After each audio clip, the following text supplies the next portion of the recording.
making a video. Yes, for something in the morning, 30, and it's one of those kind of videos. You wake up and you just say, I got a lot of stuff on my mind. I might as well get it off my mind. So one little tiny page of notes. Yes, little tiny page of notes. It all seems so obvious. I did watch a couple of these Wittgenstein. First just thinking about this whole legacy of philosophy and how these characters, in my opinion, who have nothing really meaningful to say, have been iconized, like the Nietzsches and Wittgenstein. I still don't see the utility in it. I don't see any. I mean, I just don't. It doesn't ring any bell. Kind of arguments, kind of statements. So anyway, there was this idea where his innovation, so to speak, might be this idea of drawing each other a picture using vocabulary. So the first argument you would make is that, okay, what are we trying to do? What am I doing by speaking words? So I'm trying to communicate something I see, and I'm trying to get you to see it. And so I could say red ball. What have I said? Well, ironically, logically, I've said a lot. I've excluded so much of the possible images. Okay, I mean, I've excluded blue. I've excluded... So, I mean, just that one state, you don't need, like, two premises to have a logical chain. Sometimes you just need a statement. Once you say red ball, you've excluded a ton of stuff, where you've basically just said, not a blue ball. You've also said not a green ball, not a... now maybe violet's okay. Maybe aquamarine is okay. You say, okay, that it might be. But we know it's not pure blue, and we know it's not pure yellow or pure something else. So a whole lot of exclusions should be made. If I say something's round, I've said it's not a square, that kind of thing. So there's a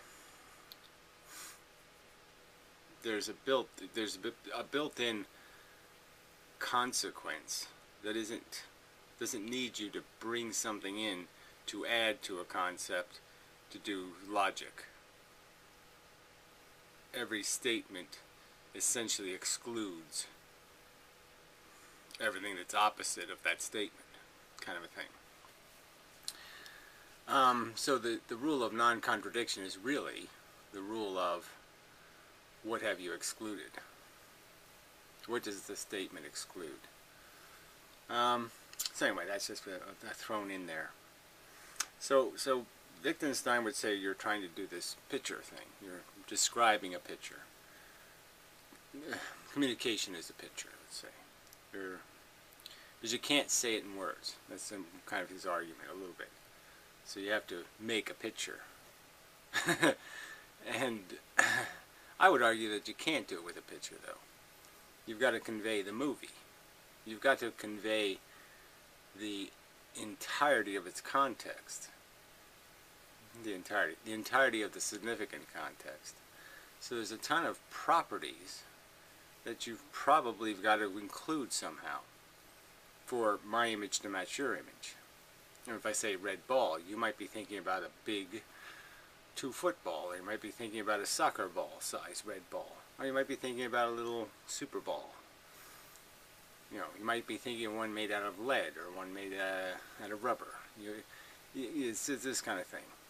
It doesn't say enough for my image to have much chance of really matching your image. So, somebody critiqued part of what I was saying by saying it was too much of a story. But that's really what it is.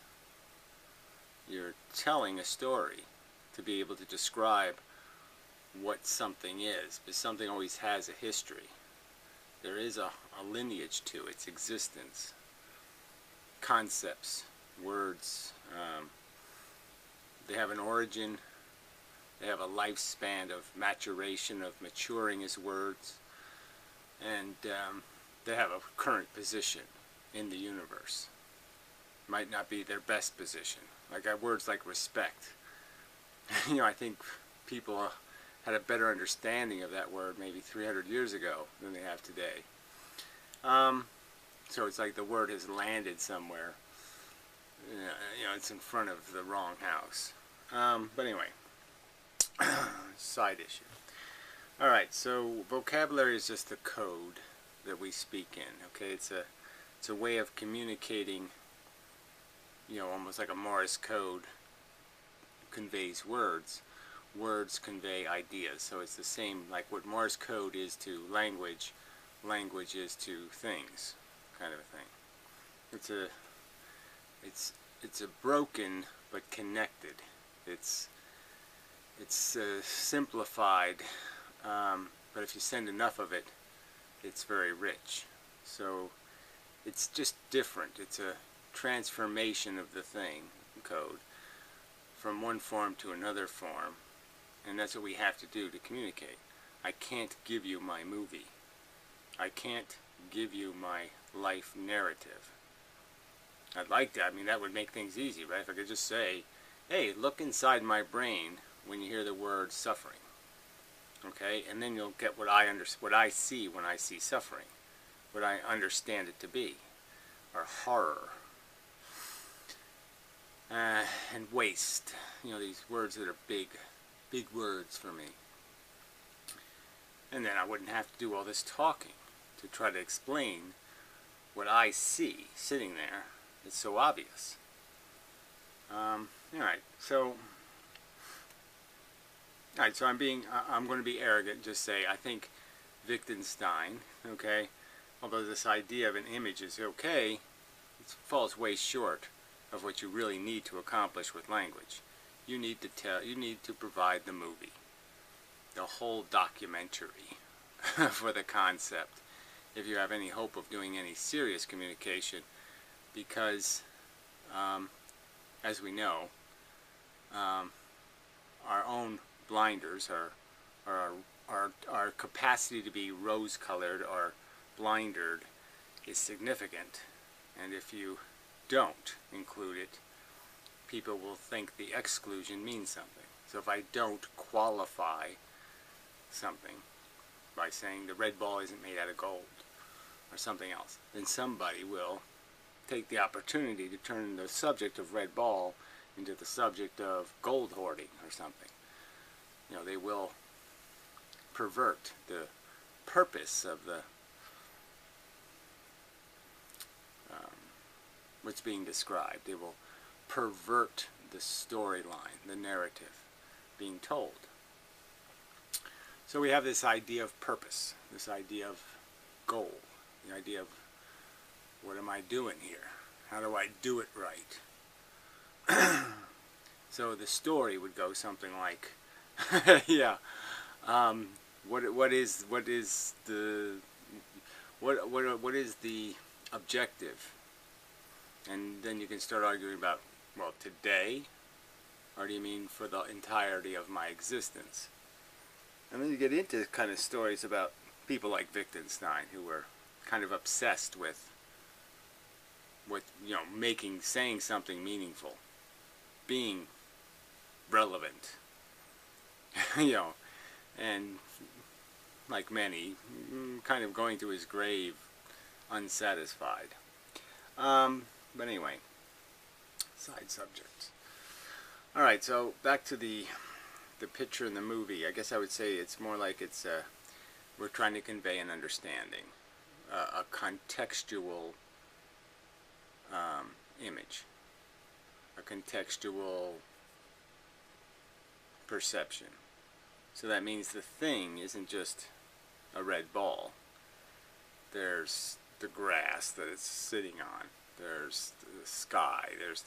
You have to build the entire structure of what the ball exists in.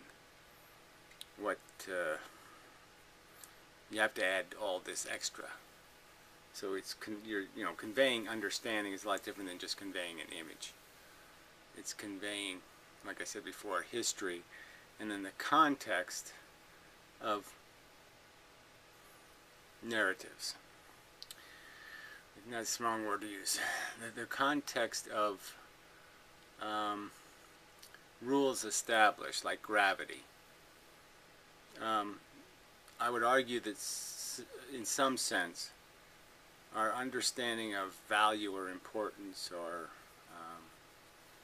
meaning, these are things added to the image, and they're added through structures that exist through most of the context often of our whole lives. These are things like gravity that everything always exists in. So I could argue that for me personally, I've always existed in a world that did have value in it. Incredible value. It was, I never perceived something without some worry or concern whether this circumstance was good. To almost argue, I can't say I innately knew that it was a bad thing when there was a mammal being tortured by somebody, tormented.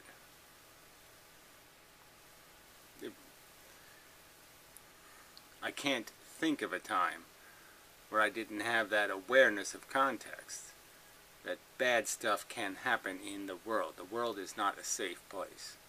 The world is not my oyster, so to speak. I don't just naturally fly through it comfortably like nothing is, like it's mine to control, like this is my game I'm playing. So that's a context in which I have to see everything is in this, that's the game rule of perceiving red ball, or anything else. Part of the game rule is I have this understanding. Now, what we're finding, what's happening in these conversations is there's somebody's telling me gravity isn't real.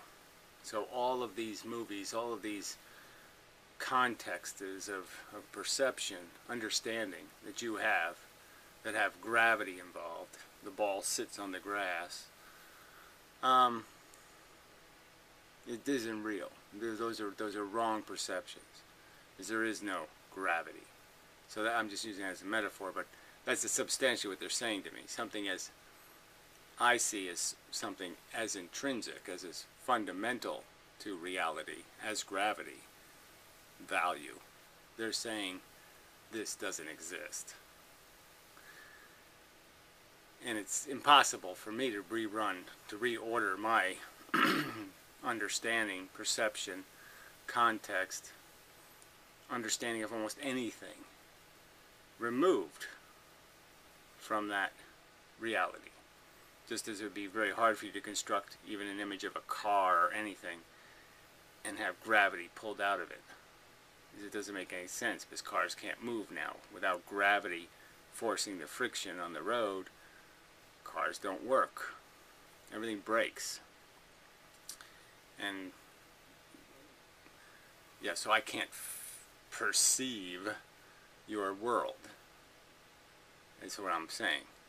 I can't conceptualize it, because none of the things I see as working could possibly work in your valueless world. It can't make sense in my brain to say suffering doesn't matter, because I've experienced it. Suffering isn't bad. I've experienced it.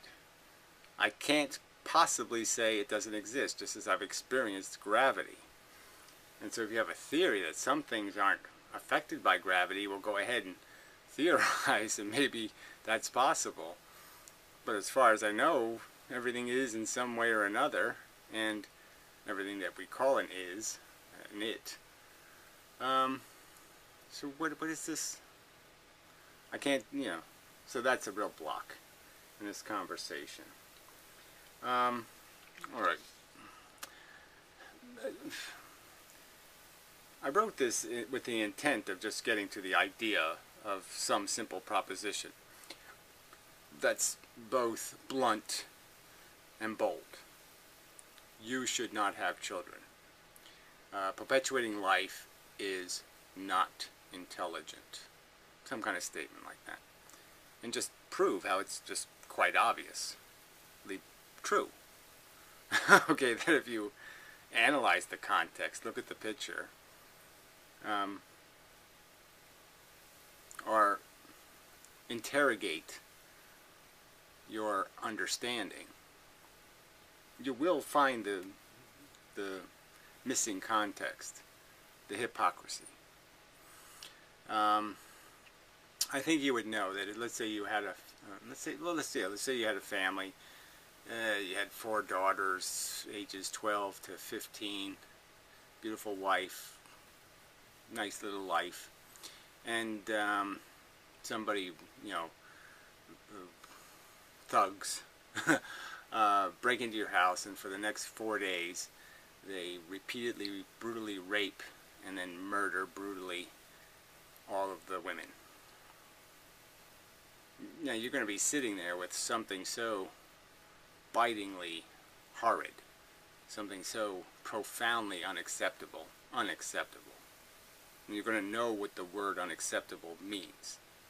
Just like if somebody drives a nail into my eye, I'm going to know what pain is. Well, you're going to know what unacceptable is if that happens. I mean, I could come up with some other scenarios, fire or something, and you know, there's nothing you can do. You're trying to save them, and you rip their arm off or something. And you know, I can make it even more tragic, where you fail.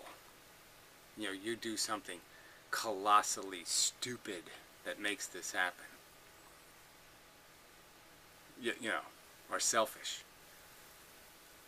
And you can understand that that is a circumstance so horridly dismal that there's no way you could imagine the Super Bowl is worth it. You know, or you know, some kind of bullshit would possibly be worth it. I mean, it just evacuates the image, the movie, of any redeeming possibilities. It can't be redeemed. There's no redemption. The negative number is so colossally huge that there's really nothing you can put on. You know, there's no math you can throw in there to fix it. I mean, theoretically, you could argue that if it was a matter of you being responsible, that you could possibly in your life mitigate against similar horrors happening in the future, and then clearly compensate for the loss. But it wouldn't fix the personal problem. The fact that you were in love with these people and they were rudely and brutally destroyed, and that image is just unacceptable. I mean, just the idea of somebody driving nails into your kid's eyes. You know, you can go through all kinds of. I mean, people watch all these horror films and all this crap, and I don't know whether they get insensitive to it or what happens. I mean, you would think it would give them some context and some appreciation for that life does do this. It creates these just totally unacceptable experiences, and they happen in the real world, even though these films are fantasy and made up shit. The fears they exploit are genuine and real. Alright, so where am I going with this? Okay, so context is a big word. So these are big words, right? Understanding. We could just replace understanding with context. You know, understanding is this movie part. That's adding all of these properties. So everything has properties. And the more properties you add with each statement you make, the red ball, the hard red ball, the I was trying to think of a word for flexible, elastic red ball. You could just keep adding properties, adding qualifiers, and with each qualifier you're excluding a ton of other stuff. So you just keep refining and refining this description. And so that's, I mean, that's the obligation of the conversation. Now, the part that I find perplexing is that yes, we all kind of arrive here. We all kind of go through this same process of maturation. We have common institutions, propaganda, television, and music, and social manners, and you know, lots of stuff in common. And yet we have this very uncommon understanding of this thing, something fundamental to our existence, value. I mean, this is as big as red ball. I mean, it's simple. You know, it's generic, it's conveyable.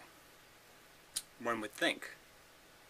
How could the fact of experience? Everybody does these things. Everybody has sicknesses, and everybody has, they get a broken leg. Something bad happens. They have really bad days, really bad months, really bad years. Even these are common experiences.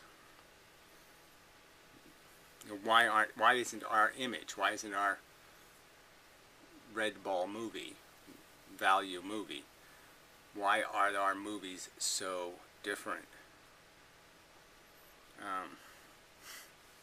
And yeah, it's perplexing.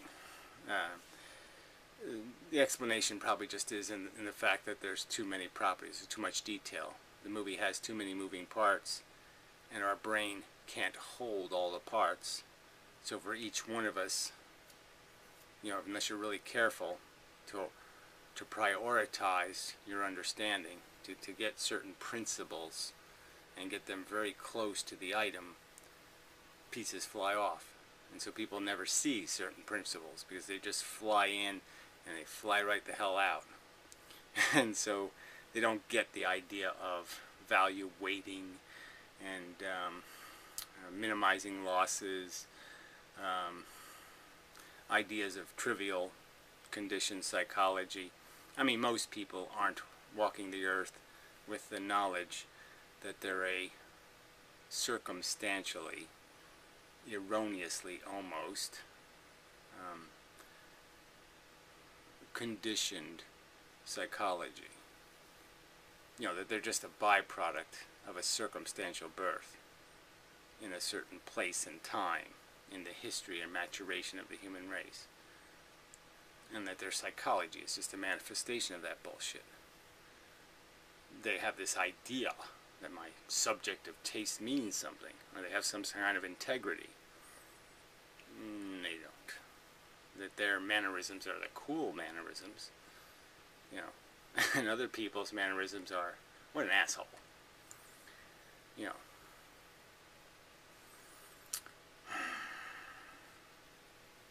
Style. Some people hear the word style and they say, duped psychological crap, like me. And other people hear the word style and they think it means something. And they go, oh yeah, that's where the real of life is. It's in the style crap. Yeah, no. Alright. So I wrote down the word proportional. Showing all of its properties. So that's context, is showing all of the significant properties. But then they also have to be proportional properties. So again, it's that understanding that, I wrote this down. I would not call it good or worth it if the worst happened to me. So I'm just making a concession to reality, that no matter how good I think the game is, if the worst happened to me, I would know this isn't worth it. I would certainly know all these people's trivial bullshit, all this crap that's making people run, and eat and do all this shit isn't worth it. I have knowledge of that if the worst happened, I wouldn't play the game. If I drew the small straw, I would say, fuck this, I'm going home. I'm not doing this short straw shit. Fuck you.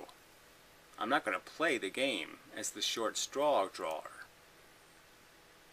So I guess that fact alone, the fact that, although I couldn't have articulated it, right, I couldn't have told that story when I was 7 years old, I knew it. I had already built a logical, a factual half a pyramid that would get you there eventually. I was already there in a sense. Everything was pointing at it. All the properties were pointing there, and all you needed to do was give it a label I would find it unacceptable. I mean, I didn't have that jargon, but I certainly would say, I'm not playing a game. Okay, I wouldn't play a game with these rules. That I'm going to be subject to pulling some super loser straw. And so I guess I'm just saying that anyone who says that, anybody who understands that they wouldn't play a game that had those loser straws in it, that gave me a, right now in the world, I suppose you could say you have something like a 1/3 risk of being born in Africa. A 1 in 3 chance, let's say. Would you take that chance? I mean, if you're sitting in the nowhere, I give you the option to go play human life. You have a 1 in 3 chance of being born in Africa, and then it's probably a 70% chance of being born in something just as bad, Indonesia or some other shithole. So there's a 70% chance you're going to be born to some ignorant people, living on or under dirt. You'd play? I wouldn't play. And I guess that's what we're trying to get to. Why would you play, and why would I say that would be really stupid? Really stupid. Alright, so that's probably enough, because I really don't want to get deeply into the subject. Because it's just this, that's the context. So red ball is a thing you can say, and you won't see the same red ball I'm seeing. The word life. When I hear the word life, again, I don't see this fluffy little cloud, writing life in fluffy cloud text with butterflies and bees and sunshine and rainbows over the whole thing. No, I see the assassin bug, the praying mantis, the mites eating the brain of another organism. And I see the wildebeest spinning in circles because he has a worm in his head, maggots eating his brain, and the lion's eating him while he's still alive. I mean, they're pulling his organs out, and he's still, help me, help me. I see the inevitable, just gross shit that's going to happen. I see the vision of the guy who thinks everything's okay, and the very next day his wife and kids are dead. Everything's just fine. Well, it's not, because tomorrow, like everything, it's going to hit the fan. All we're doing is sitting here. I got this little fan blowing. We're sitting here in the breeze, but it's not pushing us away from the blades. It's pushing us into the blades. We're sailing off the end. It's going to be your turn. And when it finally is your turn, it'll be way too late for you to have this little bit of reflection and say, gee, I sure was an arrogant motherfucking cunt defending all this nonsense. Because it's going to be obvious to you that it really isn't going anywhere or doing anything. You don't fix a problem, you create problems. You bring need into the world, and only if you're really lucky can you solve enough problems in the world to justify the problems your gratification consumes. I mean, it's just the truth.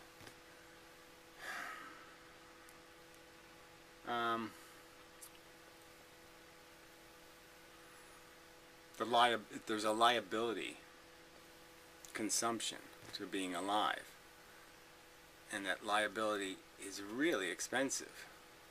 And again, you're going to have to be really productive to be worth it. And you only can be worth it if the world is so broken, so full of disasters waiting to happen that you might be able to prevent. And that's the only way you can gain value. can only be Superman if there's some stupid earthlings in trouble. You know, Superman doesn't have any use if trains don't fall off tracks and all that crap doesn't happen. And it's the truth of our existence.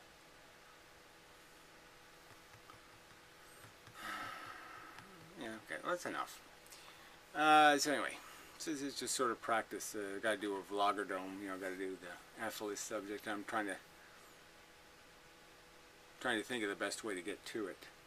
And so this whole conversation about what it is to do logic, put things on trial, try things by facts. That's what a trial is. You present a whole bunch of facts and you say, well, where do they point? So, speaking of which, yeah, Hoffaday, legal arguments for bad. I don't know what that's going to be. It's probably just going to break my little heart. It'll be so stupid. But, yeah, that's all you're doing. That's all this is. That's all logic is. It's all facts. That's what builds perception. Reality is made of them.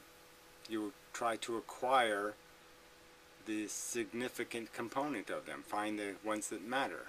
I mean, you could detail every pixel on the, you know, every square micrometer of surface on the red ball, but obviously that would be superfluous and you'd use up all your neurons and you wouldn't know anything.